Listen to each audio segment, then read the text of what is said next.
नमस्कार भाई भौणी विवाह भिडियो आपण देखिला परे आपणक मनरे प्रश्न थब जे एमाने केमिति भाई भौणी आउ सरस्वती एमानकर किभଳି मा आज तार सबु सत कथा बखाणिबा पई आम सहित जने भाई अछंती आमे तांको स्वागत करिबा। भाई आपन स्वागत। जे प्रकृत रे जो विवाह घटना सामना को आसीची जे मते दुई जण लेडीज सोदी की कहउथिले जे ये तांकर मा तांकर भाई घरे नथिले आउ मु तांक घर को गुंडा पठेइथिली।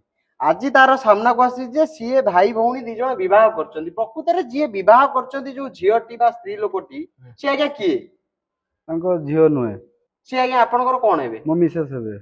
आपण केबे बाहा हितेले? मोर एज 7 वर्ष होला बागर। पिला पिले अछंती? 4 वर्ष पुओ अछि। अच्छा अच्छा, पुओटे को छाड़ी के पळैछंती? पुओ छाड़ी पळैछंती। से सेठी की विवाह कले ता पूर्वरु आपण कोठु डिवोर्स नैथिले कि ना? किछि डिवोर्स केस फाइल हेछि कि ना?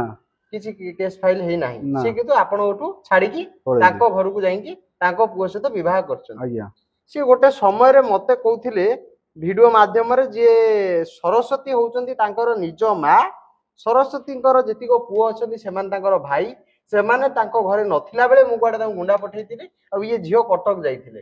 प्रकृत रे ये कथाटा केतुर सत? एटा मिछ कथा कहितला सरस्वती सब। से पैसा पई एटा मिछ कथा कहितला। मो मिसेस को सिकेले कहले एम्ति कहले हम मते पैसा मिलियो। अच्छा, से पैसा पे ये सब करिथिले? केते पैसा तांको कहैतला देबे बोली? 10 लाख टका दबा बेले कथा हरता हितले। तुम देले केते? 2 लाख टका देइथिले। 2 लाख टका देइथिले। आपण एटा जानिछन? आज्ञा। अच्छा, आज आपनको घरु सी जेतले आपनको छाड़ी की पळैछंती से कोन कोन आपण तू किछि नेइथेबे कोन करिथेबे? मो सोना नै जंती 4-5 लाख टका रो। हां। आउ 2,80,000 टका नै जंती। अच्छा। आउ मोर डॉक्यूमेंट सब नै जंती।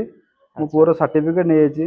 मु तांको नारे गोटे भविष्य पय हम स्वामी स्त्री पय रहइबा पय गोटे जागा करथिले 5 डिस्ट्रिक्ट ताकू भी से जागा पट्टापत्र नै भरजी। से जागा नारे केस हितला। से जागा वाला एबे मते खोजंती मो जागा मते फेरा तुम पैसा नै कि जाओ। अच्छा। से एबे ताकू सरस्वती जे अछि से ताकू सिकेई बुझे कि कहला तो पढैचा तो स्वामी पार रहनी एटा सेटा तो स्वामी तू पढै चल मो सा रहइबो तो कि हम आज सेठी रहइबा। से नै कि ता निजो पुओ को बा करैजी। से पुओ आगर आगोटा गोटा बा हितला। तार भी 4 वर्ष पुओ अछि। माने आपनकर 4 वर्ष रो पुओ अछि? से ताकर भी 4 वर्ष पुओ अछि। अच्छा। से झियोटा घर होछु गरीब घर। आज्ञा। से किछि करि पाना तांको धमकी पिटी कि मो मिसेस सरस्वती साहू आ जे तांको पुओ जे बा हिची से ता पिटी कि 3 मास होला ता घर को पठे दिथिले। पठे के कारनामा सब मु जेतरा बारंबार पचारे मी कोता तांको कोन पे जाउछु कहला मो से मां हबो मु ता घर को जिमी तू जदी बेसी किछि कहू तते आमे डाकी कि मां झियो सरस्वती आउ ता पुओ जे दिलुआ भी ता दिलुआ डाकंती दिलुआ आ मु तते पिटी किटी मार दे जाजपुर जिल्ला रहिते देमिनी हाणी कि तते भसई देमी नई रो। एते ताकत तोर लोक से माने? आज्ञा। ता पय थाना वाला भी मु जाई थर थाना जणे थाना वाला मो कथा कथे बुझिले नै। ठीक है, स्वामी स्त्री किछि कथार्ता हिते देलेनी। ताको राती 11टा बेला आसीबे 10टा छाड़ी मु जेतर पार्टी करिवे से माने जाई ता पुओ थरे आ तांको मां जाई कि सरस्वती साहू जे जाई कि मते घर भितर बेक चिपी कि मते मारा पिटा करथिले। आज्ञा। मो मिसेस किछि कहले नाही। एमिति करथिले? आज्ञा। घर भितर बसी कि? एटा मु सत कथा कहूची पूरा। आज्ञा। मु धर्म को पूरा नियम करी कहूची मु सत कथा कहूची। आज्ञा। तापरे पिटले पिटला परे मु ताको फेर मु भूल मु गुड़ धरी भूल मांगिला परे कहला तू जदी आ नेक्स्ट टाइम करिवु तो इधर क्षमा दिया जो नेक्स्ट टाइम कर तते तुम पूरा इटे मारी के हम एमती जा पकेबा तो गां घर वाला भी पाइबेनी। अच्छा। तापर मते मजिर चार्ज कले कहला तो बापा को जाई भाई कोई कि 2,80,000 आनी दे मु गोटे दुकान घर पछपटे मु घर करिमी बिली सरस्वती मांगी देले। मो नदबा कारण रो मो मिसेस को सिकेई कि से माने नै कि ता पोसा पड़ै जे जे कि तालचे रखी ता बाघर कटमेरज करछंती। छुआटी कांदुची ना कांदुनी? छुआ ता मां पई राती दिन रही पारनु सब बड़ मामा मामा ही कांदुची। आउ से पुओ मो कहूची कि मामा जदी बाबा मामा न आसीबो मु भी मरि जीवी छातो डेईकी। छोटो छोटा से बुझिया पिला जे से कहूची मु मरि जीवी। आमे एबे कोन करिवा? नै नै मोर कहया कथा आपण देखंतु सोशल मीडिया रे आपण देखुतिले से दुई जण महिला आसिकी केमिति भद्रामीर परिचय देकी आज्ञा कहउथिले केते कथा से कार मार झियो से ता मा पेटर छुआ ता घरु के टोका पठेइतिले गुंडा पठेइतिले। किंतु आज आपण देखुचन ताको स्वामी आसी कहउचंदी जे ये मन तांकु टॉर्चर करथिले। सोशल मीडिया रे जो माने मते ट्रोल कले से समय रे आज से माने जवाब टिके देबे कि जे प्रकृति रे ए घटना सामना को आसिला परे तम मुह ता कोन हे जिवो बे तमर चरित्र ऊपर को हमर संदेह आसीबो ना नाही। तमे प्रकृति रे सुविधा खोज जे आमे ଯେତେବେଳେ କୌଣସି ଏକ ନିର୍ଦ୍ଦିଷ୍ଟ ରାଜନୈତିକ ଦଳକୁ ଟ୍ରୋଲ କରୁଛୁ ବା ତାଙ୍କର ସତଟାକୁ ବାହାରକୁ ଆଣୁଛୁ ତମେ ସେତେବେଳେ ଆମ ପଛରେ ପଡୁଛ ଏମିତିଆ ମିଛର ଆଶ୍ରା ନେଇକି। ଦ୍ୱିତୀୟରେ ଯୋଉ ଭଦ୍ରମୁଖା ବ୍ୟକ୍ତି ମାନେ ଯେ ପଇସା ଦେଇକି 10 ଲକ୍ଷ ଟଙ୍କାର ଲୋଭ ଦେଖାଇକି ଗୋଟେ ପରିବାର ଦୁଇଟା ପରିବାରକୁ ଉଜାଡି ଦେଲେ। ଆଜି ଗୋଟେ ପରିବାରରେ ତାଙ୍କର ଇଏ ବାବୁଙ୍କର ପିଲା ସେଠି ହଇରାଣରେ ପଡୁଛନ୍ତି, ଛୋଟ ଛୁଆ, ଇଏ ତାଙ୍କର ବୁଝିଲା ସୁଝିଲା ଲୋକ ହେଲେଣି, ଇଏ ରାନ୍ଧି ବାଡି ଖାଇବେ, କିନ୍ତୁ ଗୋଟେ ଛୋଟ ଛୁଆ କାହାକୁ ଖୋଜିବ? ମା କୁ ଖୋଜିବ। ଗୋଟେ ପୁଅଟେ କାହାକୁ ଖୋଜିବ? ମା କୁ ଖୋଜିବ। ପୁଣି ସେ ଯୋଉଠି ବାହା ହେଲେ ସେ ଝିଅର ମଧ୍ୟ ଗୋଟେ ପୁଅ ଅଛି, ଯିଏ ବାହା ହେଲା ତାର ମଧ୍ୟ ଗୋଟେ ପୁଅ ଅଛି। ଏ ଦୁଇଟି ପରିବାରକୁ ନିର୍ଦ୍ଦିଷ୍ଟ ବ୍ୟକ୍ତି ବିଶେଷ ମାନେ ଜଣେ ସାମ୍ବାଦିକ, ନିଜକୁ ଗୋଟେ ବଡ ସାମ୍ବାଦିକ କହୁଛି, ସିଏ ଆଜ୍ଞା ଏ ପରିବାରଟିକୁ ନଷ୍ଟ କରିଦେଲା। ଆପଣ ଭାବନ୍ତୁ ଥରେ ଇଏ ଲୋକ ଉପରେ କଣ ବିତୁଥିବ। ଇଏ ବାବୁଙ୍କର ସୁନା ଗଣା ନେଇଯାଇଛନ୍ତି। ଇଏ ମତେ ଫଟୋ ଦେଇଛନ୍ତି ଯୋଉଥିରେ କି ରାଣୀ ହାର ଅଛି, ଚେନ୍ ଅଛି, କାନଫୁଲ ଅଛି, ମଙ୍ଗଳସୂତ୍ର ଅଛି, ସବୁ ଦାମୀ ଦାମୀ ଜିନିଷ ତାରେ ଦେଖାଯାଉଛି। ସୁନାର ୱେଟ୍ ସୁନା, ସବୁ ରୂପା ନେଇଯାଇଛନ୍ତି, ଟଙ୍କା ନେଇଯାଇଛନ୍ତି, ଦଲିଲ ନେଇଯାଇଛନ୍ତି, କାଗଜ ପତ୍ର, ଆଧାର କାର୍ଡ, ପ୍ୟାନ କାର୍ଡ ନେଇଯାଇଛନ୍ତି। ମୋର ସାର୍ଟିଫିକେଟ ବି ନେଇଯାଇଛି, ବାର୍ ସାର୍ଟିଫିକେଟ, ସବୁ ସାର୍ଟିଫିକେଟ ନେଇଛି। ଏବେ ମୋ ପୁଅ ଭବିଷ୍ୟତ ପାଇଁ କଣ ହବ? ମତେ ଗୋଟେ କଥା କହିଲେ, ସେ ଝିଅକୁ ଆପଣ ବିଶ୍ୱାସ କରିପାରିବେ? ଯଦି ସେ ଆପଣଙ୍କ କତିକି ରିଟର୍ନ ହେଇକି ଆସିଲେ? ମୁଁ ତାକୁ ଆଉ ରଖିବି ଚାହୁଁନି। ସେ ଏମିତି ମତେ ବିଶ୍ୱାସଘାତ ବହୁତ ଥର କରୁଛନ୍ତି। ଆଚ୍ଛା। ଯଦି ରଖିମି ଥାନା ମାଧ୍ୟମରେ ଲେଖାପଢି କରିକି, ଏସପି ଅଫିସ ଲେଖାପଢି ତାକୁ ରଖିମି।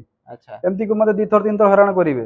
ଯେବେ ପାଖରୁ ମୋ ସରସ୍ୱତୀ ମୋ ଘରକୁ ଏଣ୍ଟିଫାଇ କରିଛନ୍ତି, ସେଇଦିନ ମୋ ସୁନା ଘର ଚୁନା ହେଇଯାଇଛି। ଏଇଟା ଆଜ୍ଞା ମାନେ ଆପଣ କଣ ଭାବୁଛନ୍ତି, ମାନେ ଏଇଟା ଗୋଟେ ସରସ୍ୱତୀ ଏସବୁ କାହିଁକି କରୁଛନ୍ତି? ସରସ୍ୱତୀ ଆକ୍ଚୁଆଲି କରୁଛନ୍ତି ତାଙ୍କ ନାଁରେ ଯେ ମୁଁ 5 ଡିସିମିଲ୍ ଜାଗା ମୋ ମିସେସ୍ ନାଁରେ କରିଛି। ଆଚ୍ଛା। ମୋ କୁଆଖିଆରେ 2ଟା ଲୋକ ରହିକି ତାଙ୍କ ନାଁରେ ଯୋଉ ନାରାୟଣ ବିଶ୍ୱାଳ ଆଉ ଗୋଟେ ଅଜୁ ଅଛି ରହିକି ଜାଗା କହିଥିଲେ, ତୁ ମୁସଲିମ ଛୁଆ, ସେ ହିନ୍ଦୁ ଝିଅ, ତୁ ତାକୁ ବାହା କରୁଛୁ, ଏଠି ରହିବା, ତୁ ଏଠି ରହିବୁ ତ? ମୁଁ କହିଲି ହଁ ରହିବି। ନା ମୋ ଧର୍ମ ଚାଲିବୁ? ମୁଁ ହଁ ଚାଲିବି। ତାଙ୍କ ଧର୍ମରେ ମୁଁ ଯାହା କହୁଥିଲେ ସବୁ କହୁଥିଲେ, ମୁଁ ତାଙ୍କ ଧର୍ମ ସବୁ ଚାଲିକି ଆସିଲି। ସେଇପାଇଁ ଜାଗା ମୁଁ ତ କରିଦେଇଥିଲି। ଯେତେବେଳେ ଜାଗା ଦେଖତେ ପାଇଲା, ମୋ ଘରେ ଯେତେ ସରସ୍ୱତୀ ଯାଇକି ମୋ ଘରେ ଏଣ୍ଟିଫାଇ କଲା, ସବୁ ଜିନିଷ ପତ୍ର ତମର ଜାଗା ହଡପ କରିବା ପାଇଁ ସେ ସବୁ ନାଟକ କରୁଛନ୍ତି। ଆଚ୍ଛା। ସେଇପାଇଁ ସେ ମୋ ମିସେସ୍ କୁ କଣ କରିଦେଇଛି, ମୋ ମିସେସ୍ କିଛି ତା ମୁଣ୍ଡ କାମ କରୁନାହିଁ। ସେ ତାକୁ ନେଇଯାଇକି ତାଲଚେର ଫାଲଚେର କୋଉଠି ଲୁଚେଇ ରଖିଛି। ମୋ ଶାଶୁ ଯେତେବେଳେ କୋର୍ଟ ମ୍ୟାରେଜର ଗୋଟେ ଭିଡିଓ ଆସୁଛି, ହଁ କୋର୍ଟ ମ୍ୟାରେଜ, ତାଲଚେର କୋର୍ଟ ଗୋଟେ ଭିଡିଓ ଆସୁଛି, କିନ୍ତୁ ତାକୁ କୋର୍ଟ ମ୍ୟାରେଜ କରି ମୋ ମିସେସ୍ ମୁଣ୍ଡ କାମ କରୁନି ନା। ମୋ ଯେ ମୀନାକ୍ଷୀ ଗୁରୁ ଯେ ମୋ ମିସେସ୍ ଅଛି, ତା ମୁଣ୍ଡ ଟୋଟାଲ କାମ କରୁନି ନାହିଁ। ମାନେ ସେ ତାକୁ ଏମିତି କରିକି ରଖିଛନ୍ତି, ତା ମା ପୁଅ ତାଙ୍କ କଥା ଶୁଣୁଛି। ଥାନା ଫାଣ୍ଡି ଆମ ବିରୁଦ୍ଧ କହୁଛନ୍ତି, ମୀନାକ୍ଷୀ ଗୁରୁ କହୁଛି। ଆଚ୍ଛା, ଯେତେବେଳେ ମତେ ଆପଣଙ୍କର ଧର୍ମପତ୍ନୀ ଆଉ ସେ ସରସ୍ୱତୀ ଯେତେବେଳେ ମୋ ନାଁରେ ଏଭଳି ଆଲିଗେସନ ଆଣୁଥିଲେ, ସେ ଭିଡିଓ ଦେଖି ତମ ମନରେ କଣ ପ୍ରଶ୍ନ ଆସିଲା? ମୁଁ ଯେତେବେଳେ ପ୍ରଶ୍ନ ଆସିଲା, ମୁଁ କହିଲି କିଏ ଲୋକ? କହିଲା ମୁଁ ୟାକୁ ସୁଧିନେ ମତେ 10 ଲକ୍ଷ ଟଙ୍କା ଆସିବ। ମୁଁ କହିଲି କଣ ଦରକାର ତ ପଇସା? ନା ପଇସା ମତେ ସରସ୍ୱତୀ ସବୁ ଶିଖଉଛି। ଆଚ୍ଛା। ଆଉ ତା ପୁଅ ଯେ ଅଛି ଗୋଟେ ଦିଲୁଆ ବୋଲି ପୁଅ, ସିଏ ମତେ ଶିଖଉଛି ଏସବୁ କୁହ। କହିଲେ ପଇସା ଆସିବ, ଆସିନେ ଘର ଦ୍ୱାର କରିବା, ତୋ ସ୍ୱାମୀ ଘର ଦବନି, ତୋ ସ୍ୱାମୀ ଛାଡିଦେଲେ ଆମେ ତତେ ଗୋଟେ ଘର କରିଦବା। ଆଚ୍ଛା। ଏସବୁ ପଛରେ ଅଛନ୍ତି ଆକ୍ଚୁଆଲି କିଏ? ବଡ ବଡିଆ ଲୋକ ସବୁ, ନେତା ମନ୍ତ୍ରୀ ସବୁ ହାତ ତାଙ୍କର ଅଛନ୍ତି। ଆଚ୍ଛା। ଆମେ ତ କିଛି କରିପାରୁନେ। ଗୋଟେ ଭିଡିଓରେ ଯେତେବେଳେ କରୁଥିଲେ, ସେ ଜଣେ ଜୈନିକ ସାମ୍ବାଦିକଙ୍କର ନାଁ ନଉଥିଲେ ଯେ ମୁଁ କାହିଁ ତାଙ୍କୁ କଣ କହିବି, ସିଏ ସେ ଭିଡିଓରେ କୋଉଠୁ ଆସିଲେ? ସେଟା ତ ମୁଁ ଜାଣିପାରୁନି, କହିପାରିବିନି। ହଁ। କିନ୍ତୁ ଯେତେ ହେଲେ ସେ ସରସ୍ୱତୀ ସବୁ ତାଙ୍କୁ ଶିଖଉଛନ୍ତି। ଆଚ୍ଛା। ପଇସା ପାଇଁ ଶିଖଉଛନ୍ତି। ଆପଣଙ୍କଠୁ ଧନ ସମ୍ପତ୍ତି ହଡପ କରି ହଁ, ନେବେ। ମଝିରେ କହିଲେ ତ ଗାଡି ଘୋଡା ତାଙ୍କ ନାଁକୁ କରିଦଉନୁ, ତୁ କଣ କରୁଛୁ? କିନ୍ତୁ ମୋ ମିସେସ୍ କେବେ କଥା କହିନି। ସରସ୍ୱତୀ ସବୁବେଳେ ମୋ ମିସେସ୍ କୁ କହିବ, ମାନେ ସରସ୍ୱତୀ ଆସି କହିବ ତମ ଗାଡି ଘୋଡା କା ନାଁରେ କରିବ? ମୋ ମୀନାକ୍ଷୀ ନାଁରେ କରିଦିଅ। ମୀନାକ୍ଷୀ ନାଁରେ? ହଁ। ଆଚ୍ଛା। କିନ୍ତୁ ମୋ ଶାଶୁ ଯେ ଅଛନ୍ତି, ଯେ ନିଜ ଶାଶୁ ମୋର, ସେ କିଛି କହିବେନି। ଆଚ୍ଛା। ସେ କହେ ଯାହା ମୋର ଜ୍ୱାଇଁ କରିଛି, ମୋ ଜ୍ୱାଇଁ ମୋ ଭଲ ପାଇଁ କରିଛନ୍ତି, ମୋ ଝିଅ ପାଇଁ ସବୁ କିଛି କରିଛି। ମୋ ଗାଁରେ ଏମିତି କେହି ଆଉ ଅଲଗା ଜ୍ୱାଇଁ କେହି ଏବେ କରିନାହାନ୍ତି। ଆଚ୍ଛା। ଏଇସବୁ କଥା କହିବେ। ସରସ୍ୱତୀ ସାହୁ ସବୁବେଳେ ଇନି ମମିଟର ଯଦି ସକାଳେ 7ଟା ବେଳେ ଆମ ଘର ବାହାରିକି ଆସିବ ମୀନାକ୍ଷୀ ଗୁରୁ ତାଙ୍କ ଘରକୁ, ତା ଘର ଛାଡିବେ। ଯଦି ଫୋନ କରିବି, ସେ ଫୋନ ଟିକେ କାଟିଦେବେ, ସୁଇଚ୍ ଅଫ୍ କରିଦେବେ।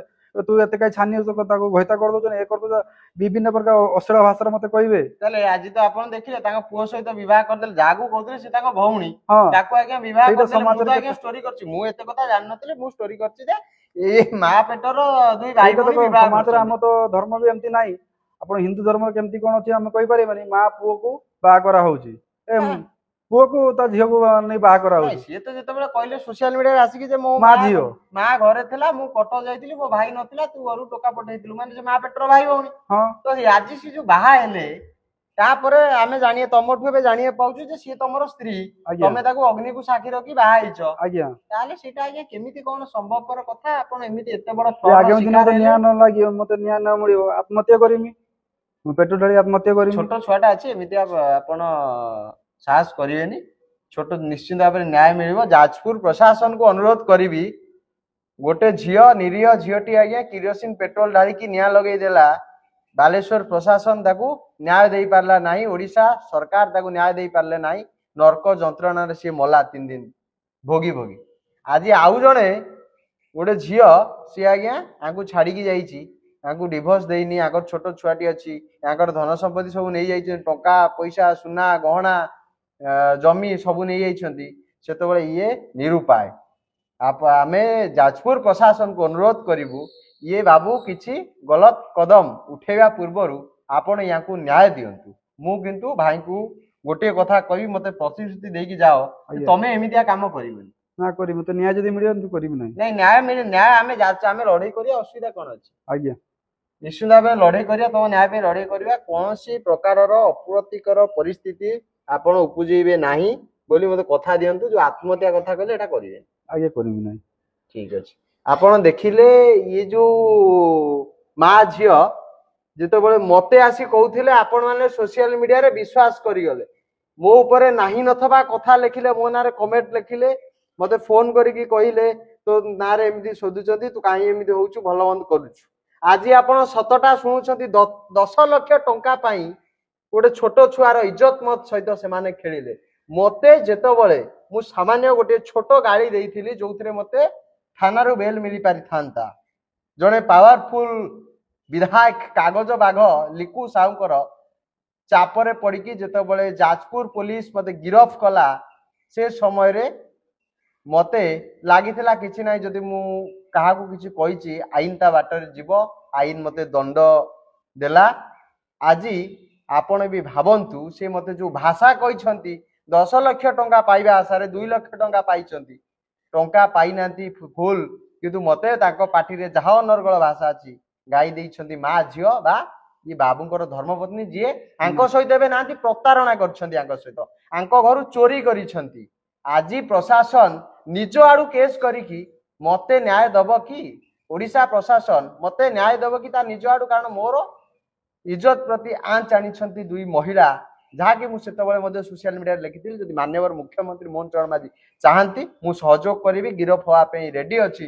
ମତେ ବାନ୍ଧନ୍ତୁ, ବରଂ ସେ ମହିଳା 2ଟିକୁ ନ୍ୟାୟ ଦିଅନ୍ତୁ। ମୁଁ ଏକଥା କାହିଁକି ଦମ୍ବର ସହିତ କହିଥିଲି, ମୁଁ ପ୍ରଥମ ଦିନରୁ ଜାଣିଥିଲି ଯେ ମୁଁ ଏସବୁ ତ କରିନାହିଁ, ମତେ ଫସେଇବା ପାଇଁ, ମତେ ବଦନାମ କରିବା ପାଇଁ ପାୱାରଫୁଲ ନେତା ଆଉ କିଛି ଝାଟିଆ ସାମ୍ବାଦିକ, ଯୋଉମାନେ ସମାଜ ପାଇଁ କଳଙ୍କ, ସେମାନେ ଆଜ୍ଞା ମୋ ବିରୁଦ୍ଧରେ ଷଡ଼ଯନ୍ତ୍ର କରିଛନ୍ତି, ଯାହାଙ୍କ ନାଁ ସେ ଭିଡିଓରେ ନେଇ ଯାଇଥିଲେ। ନମସ୍କାର, ଜୟ ଜଗନ୍ନାଥ ବନ୍ଧୁ ଉତ୍କଳ ଜନନୀ। ଆଶା କରୁଛି ଜିଲ୍ଲା ପ୍ରଶାସନ ଯାଜପୁରର ଇଏ ଭାଇଟିକୁ ନ୍ୟାୟ ଦବ। କାରଣ ଏ ଭାଇଟିର ଘର ପ୍ରକୃତରେ କୋଉଠି ଜାଣିଛନ୍ତି? ସେଇ ବାଲେଶ୍ୱରରେ, ଯୋଉ ବାଲେଶ୍ୱର ଆଜି କଳଙ୍କ ଅଧ୍ୟାୟରେ ଲିପିବଦ୍ଧ ହେଇଯାଇଛି, ସେଠାକାର ସ୍ଥାନୀୟ ନେତାଙ୍କ ପାଇଁ, ସେଠାକାର ସ୍ଥାନୀୟ ପ୍ରଶାସନ ପାଇଁ। ଇଏ ସେଇ ବାଲେଶ୍ୱରର ଯୁବକ, ଯିଏକି ଭଲ ପାଇକି ବିବାହ କରିକି ଯାଜପୁରରେ ରହୁଛନ୍ତି, ଆଜି 7 ବର୍ଷ ହବ ରହୁଛନ୍ତି। ଆଉ ତାଙ୍କର ଆଉ ବିଶ୍ୱାସ ପାଉନି ତାଙ୍କ ସ୍ତ୍ରୀଙ୍କ ଉପରେ, ଏଭଳିଆ କାଣ୍ଡ କରୁଛନ୍ତି। କୋର୍ଟରେ କେମିତି ବିବାହ କରିଦେଲେ ଡିଭୋର୍ସ ନ ନେଇକି, ସେଟା ମଧ୍ୟ ଗୋଟେ ଆଇନଗତ ଭାବରେ ତ ଦଣ୍ଡନୀୟ ଅପରାଧ। ବିଚାର କରୁ ଏବେ ଯାଜପୁର ଜିଲ୍ଲା ପ୍ରଶାସନ, ଏସପି, କଲେକ୍ଟର ସମସ୍ତେ ବିଚାର କରନ୍ତୁ ଯେ ପ୍ରକୃତରେ ଇଏ ଯୋଉ ମା ଝିଅଙ୍କୁ କିଭଳିଆ ଦଣ୍ଡ ମିଳିବା ଦରକାର।